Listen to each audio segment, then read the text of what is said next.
Namaskar. Welcome to our conversations with Dr. N. Bhaskara Rao on the theme Rejuvenating the Republic Mission 2050.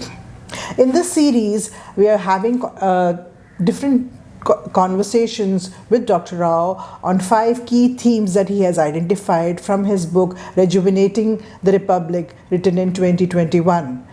He has identified these 5 themes as critical to the direction our republic is taking, which is today, and by the time we reach 100 years in 2050, what and how we can use these themes to revitalize and rejuvenate the republic.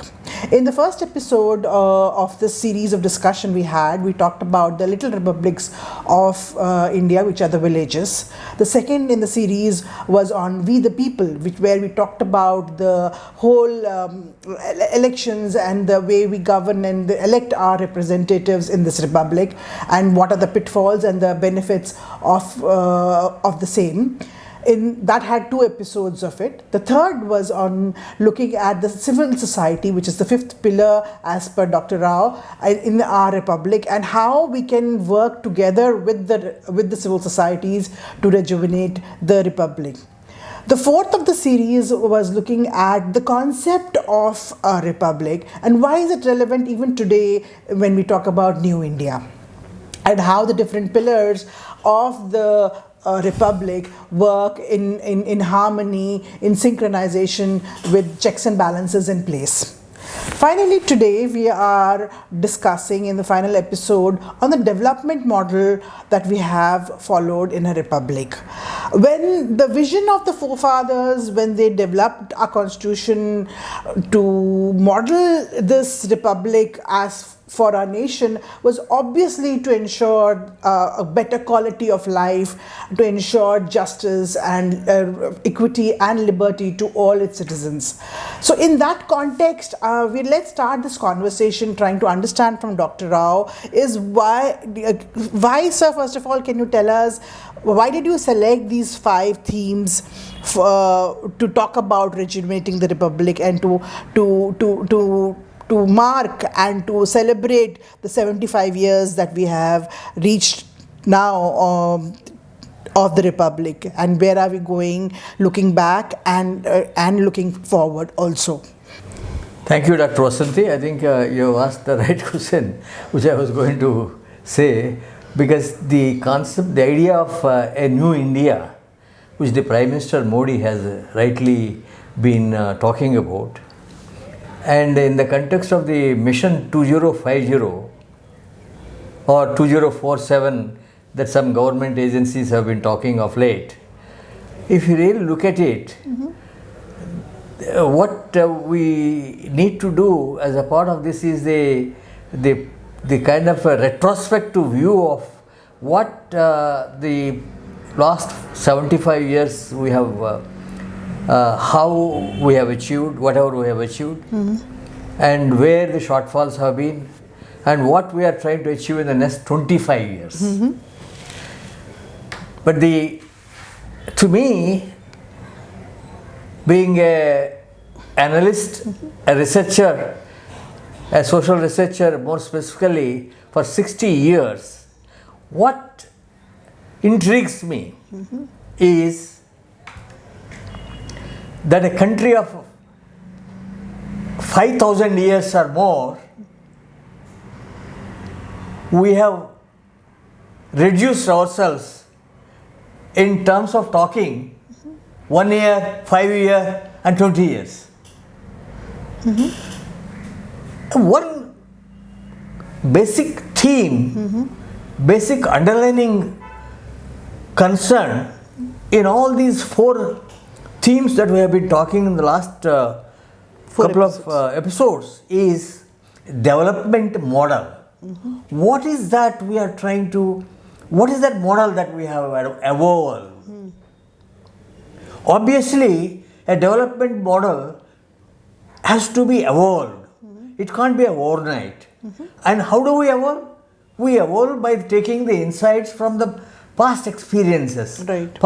So we have a 5,000 year or more wherein we have faced, overcome natural calamities and invasions of various countries over the 1,000 years and more.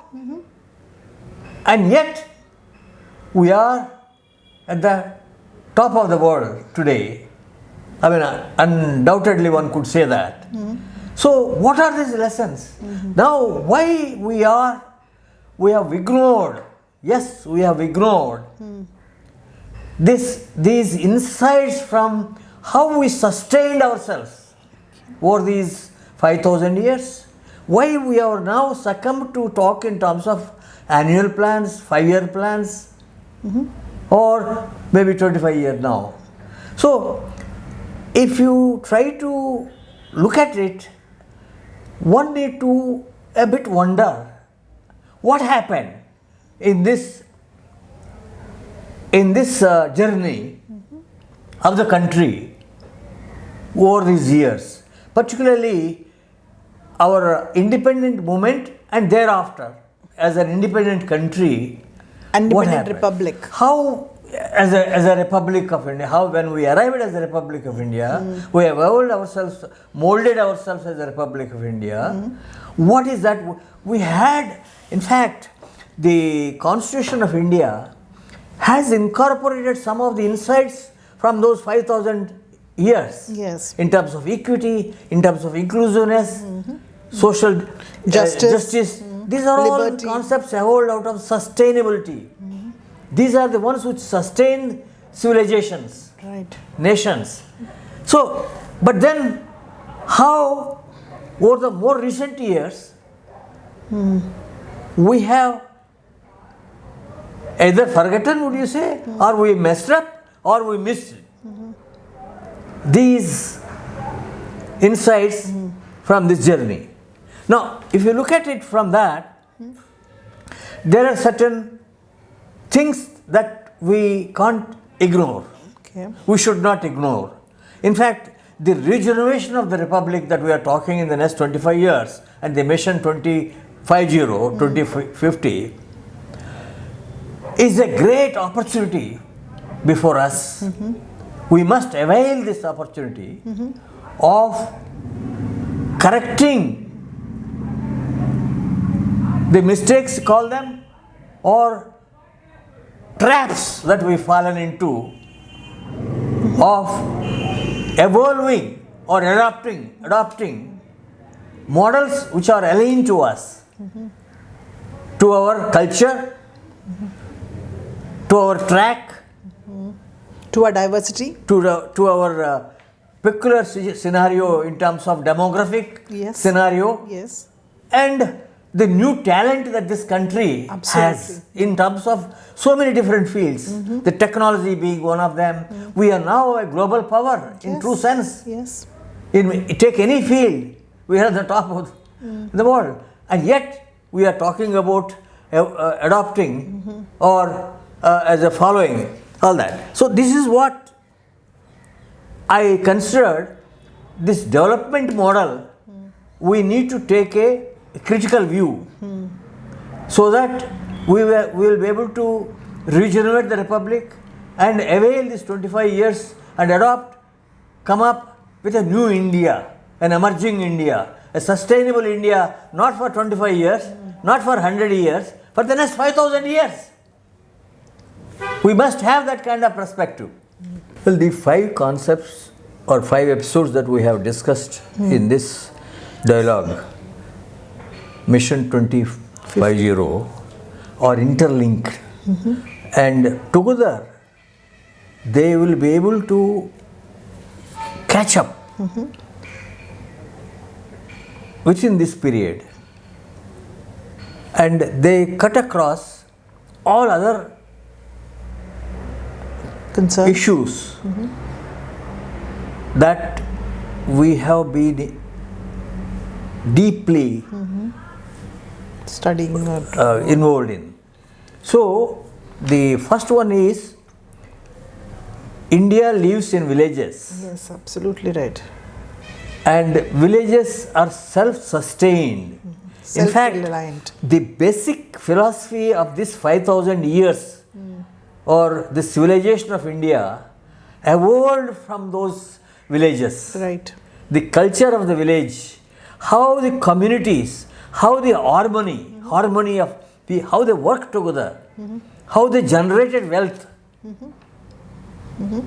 lived together peacefully, and offered to the world a message after a message in so many different fields. So that's why we talked about the villages. Yes. What I call the little republics of India. Yes. Okay. First, because that's where we need to first Focus. do something about it.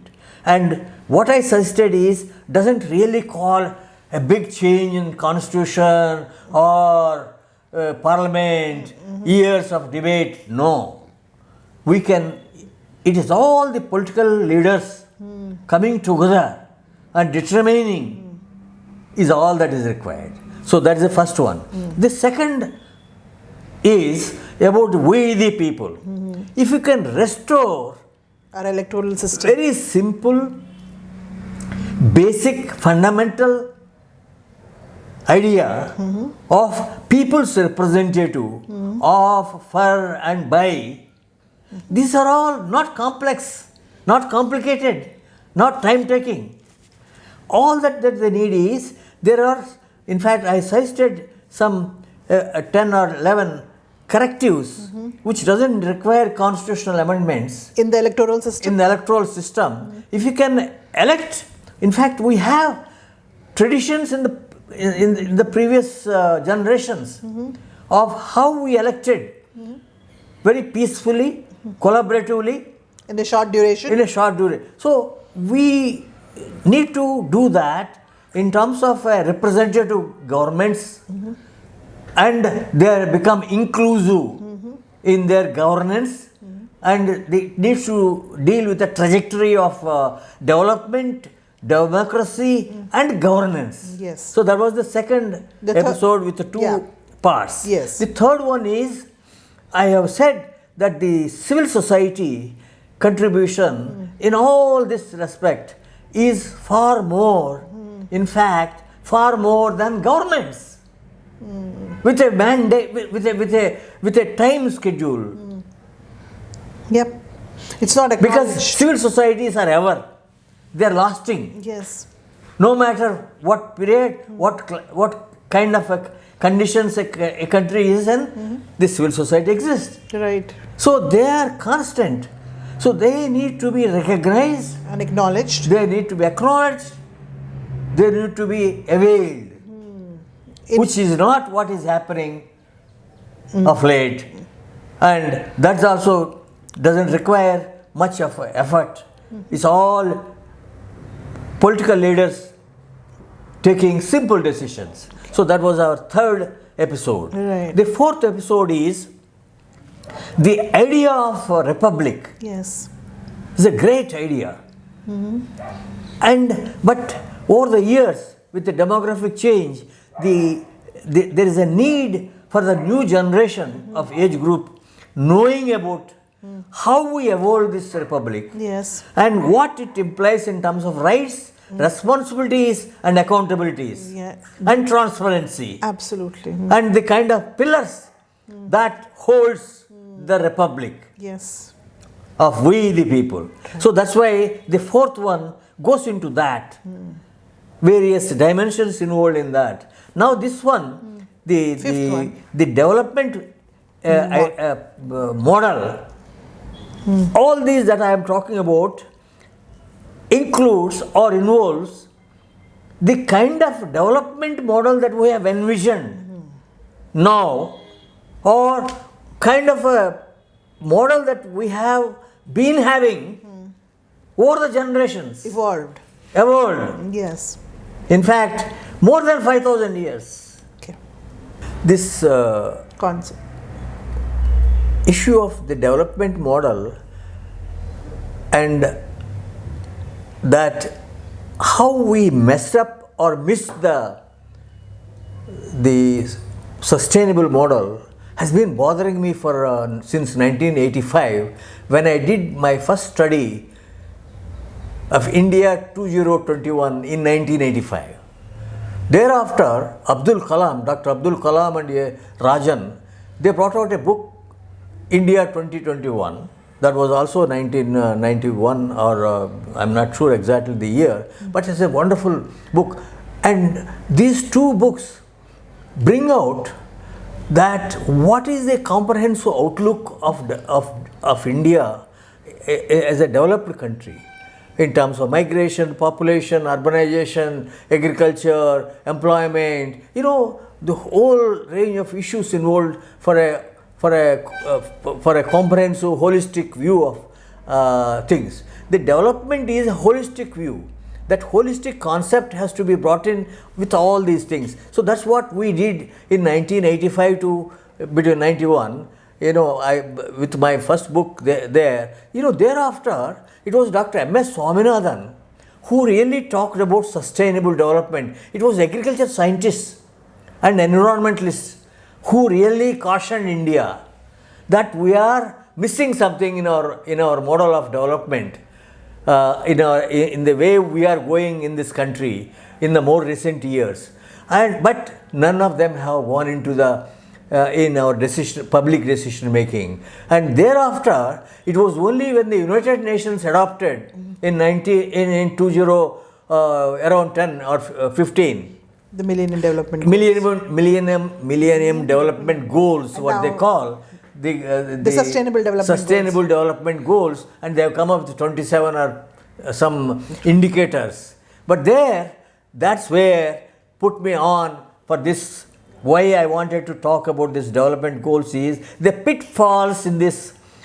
Even the United Nations has said universal development goals. See, the development can't be the universal. Each country has a unique model, peculiar environment, population, historical perspective, and it can't be ignored and come up that everything should be homogeneous. This is a major fallacies. That brings me the core of this development model. What is the development model that we are talking about it? There are certain fallacies in this development models that we have fallen into. First and foremost is we think what is measurable is a development.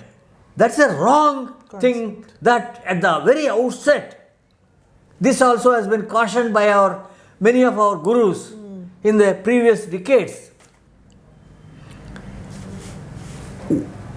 Not everything that matters to people can be measured, or everything that measured matters are important to the people. Right. If you really look at it, I will not. By itself is a big subject to talk about it. Right. But I will not go into that. I will talk about 6 major issues which are involved in this development idea or development model. Okay. The second is attributing happiness or achievement to any one individual or one party or one time point. That we have a 5-year tenure.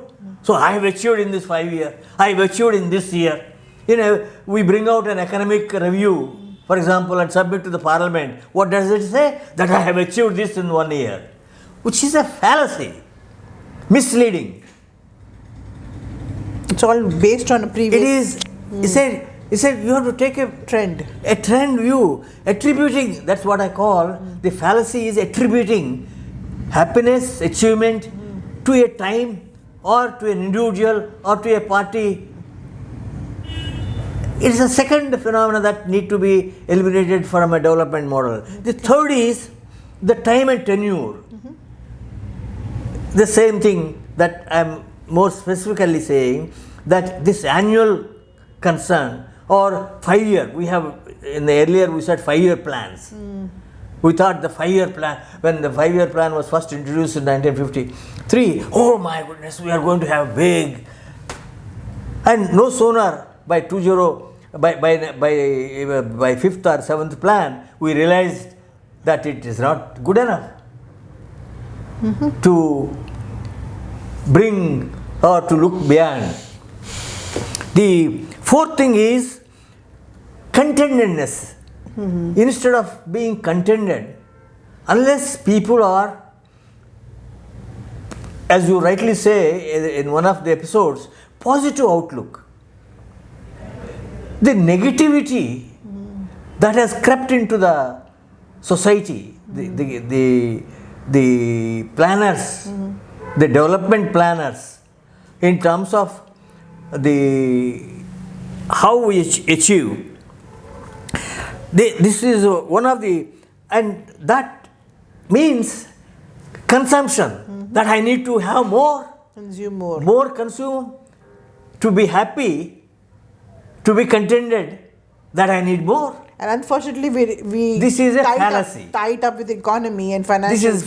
This is a link to the economy, Okay. and economy linked to markets. This is a whole complex phenomena. Is a cyclic. It's linked, Interlinked.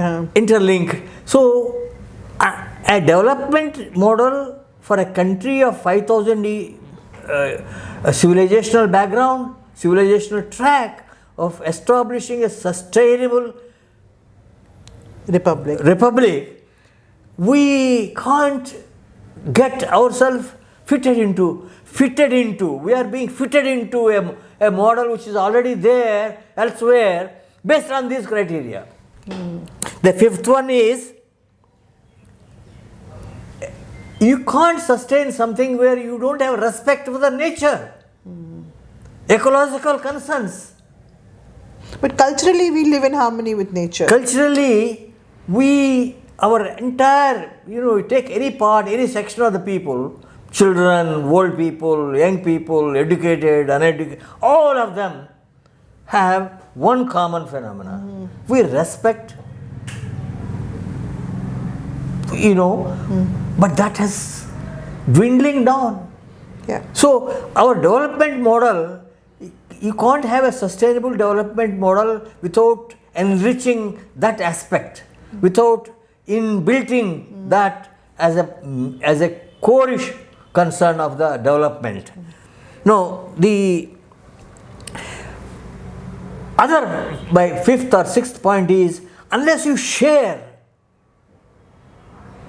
distribute. No, I want to be more and more. Everything should be me, mine. The community. This is not a part of a development model. This can't be part of a development model. It can't sustain you. Me versus us. Yes. So this, unless sharing is built into it, distribution is built into it, you can't expect a development model. These are fundamentals.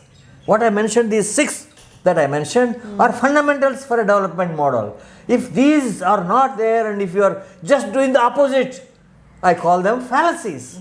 We need to get out of this. We need to have a holistic, continuing holistic approach. Now, if you really see, well, for 100 years, Dr. Vasanthi, from 1920, we have debated this development model, what development model we should have in this country.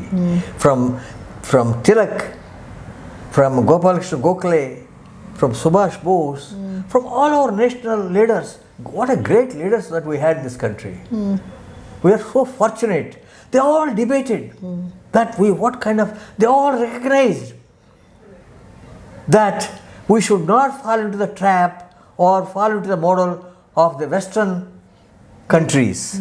Mahatma Gandhi has warned us repeatedly that we should not evolve or adopt the Western style of criteria, Western criteria for our economy, for our social living, for our settlements. They caution. Mahatma Gandhi Swadeshi cautioned. movement. Swadeshi, what some people call it Swadeshi movement. In fact, Agarwal, I forget his name, Gandhi's colleague, wrote a book on this, about the development model that we should have. Wonderful book.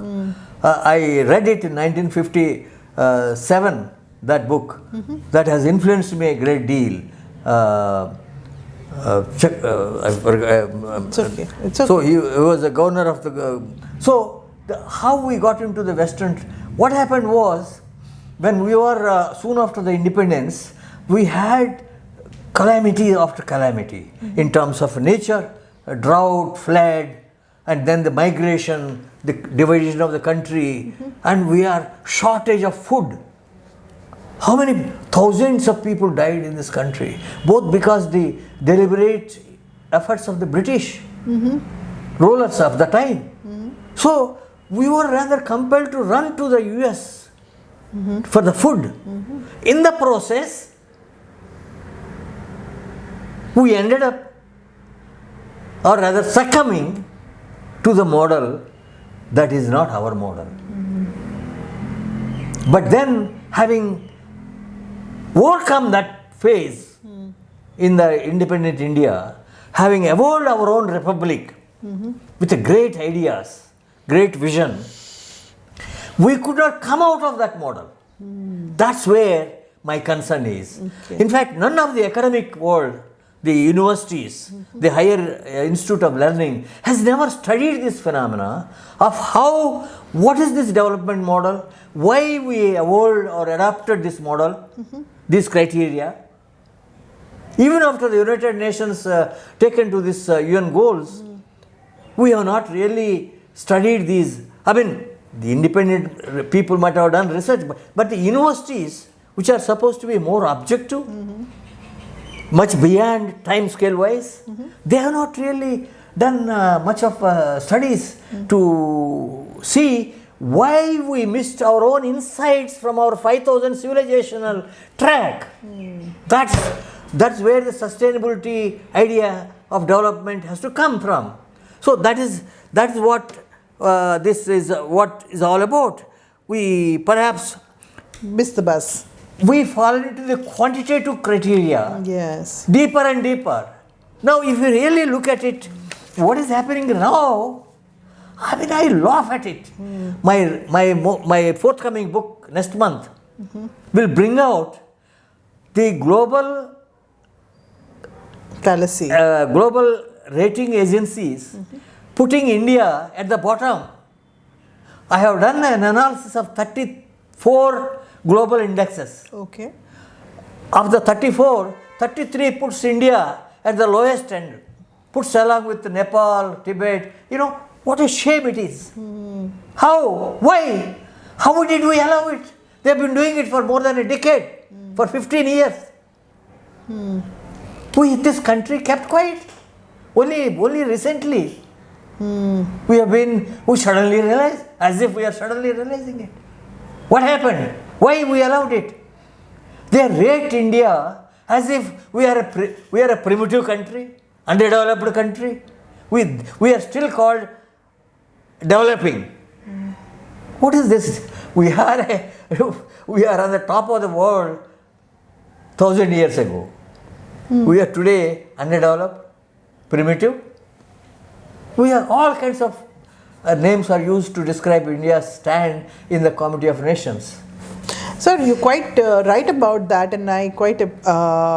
But don't you think that there is long way before we can achieve the quality of life a common man can expect? When we got our independence, we had different quality of life. Now there are different aspirations and different needs of the citizen. Is the government today, the republic today, ability to give that kind of quality of life to its citizens? Exactly. This is what this series, this Mission 2050 or regenerating the republic is all about. Why we are talking is only that, to get up to that the glass half empty. It is no longer we are in the process of we need to emerge much faster, catch up much faster, is what the idea of these episodes of this series, this Mission 2050 and this idea of New India is all about. So, in fact, not only the United Nations realized in 2010 or 2015 of the goals, but the Davos conference, economic conference, which takes place annually, which is one of the culprits for all this development model, itself has gone in officially that we have made a mistake. They have admitted That the model doesn't work. In 2021, that this is a wrong way of looking at and expecting the countries to fall into this trap. They said that. Bhutan, much before, 20 years or more than 20 years ago, they have come up with a new model of development. Their own model. Why India has not done that? Much before we should have done that. Even now we could do that. Instead of that, now what the Niti Aayog is doing is replicating and expecting the states to also replicate to do the same. So, the idea of this development model, this episode, Dr. Vasanthi, is to remind the nation. They remind the key players, policymakers, that it is right time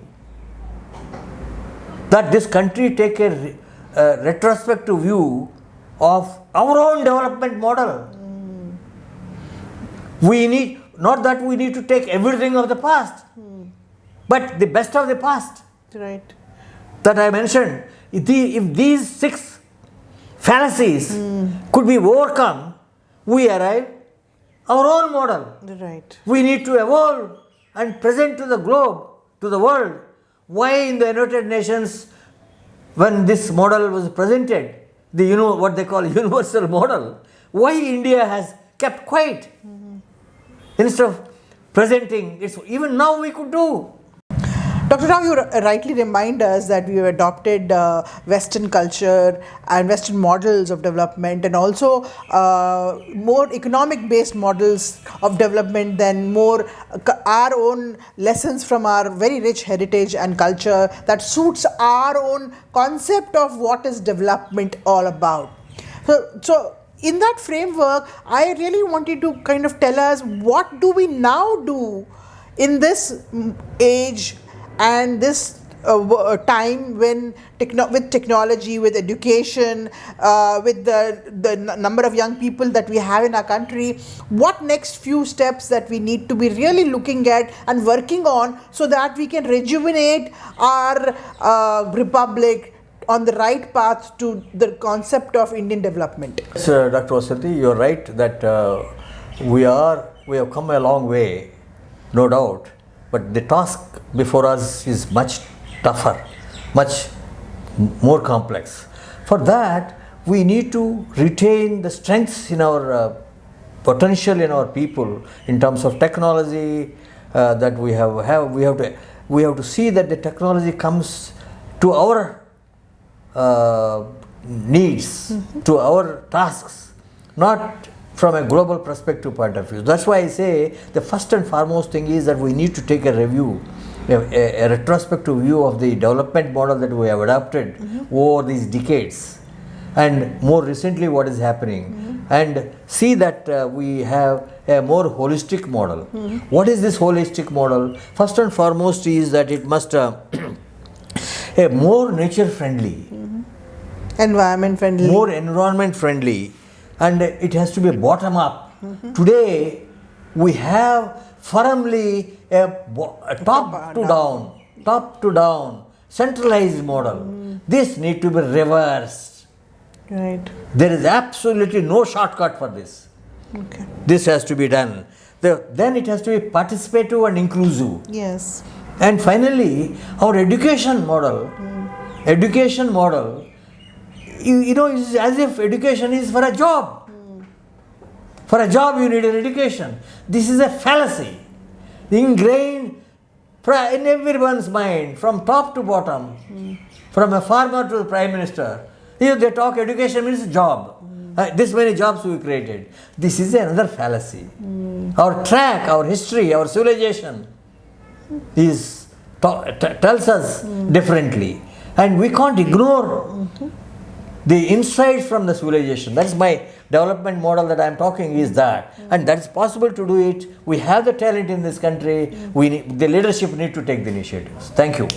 I hope these conversations with Dr. Rao, based on his very rich experience and writings and analysis and research that he has done over the last 6 decades, has helped triggered a discussion, a discourse, or rethink about the way our republic has emerged in the last 75 years. Mission 2050 is what we will be aiming at when our republic will be 100. Can we look at this opportunity to see how we can regenerate our republic? Thank you for joining us in this conversation, and I hope we can discuss further on these issues. Please do connect with us if you have any further questions or remarks or suggestions on this discussion. Thank you and namaskar.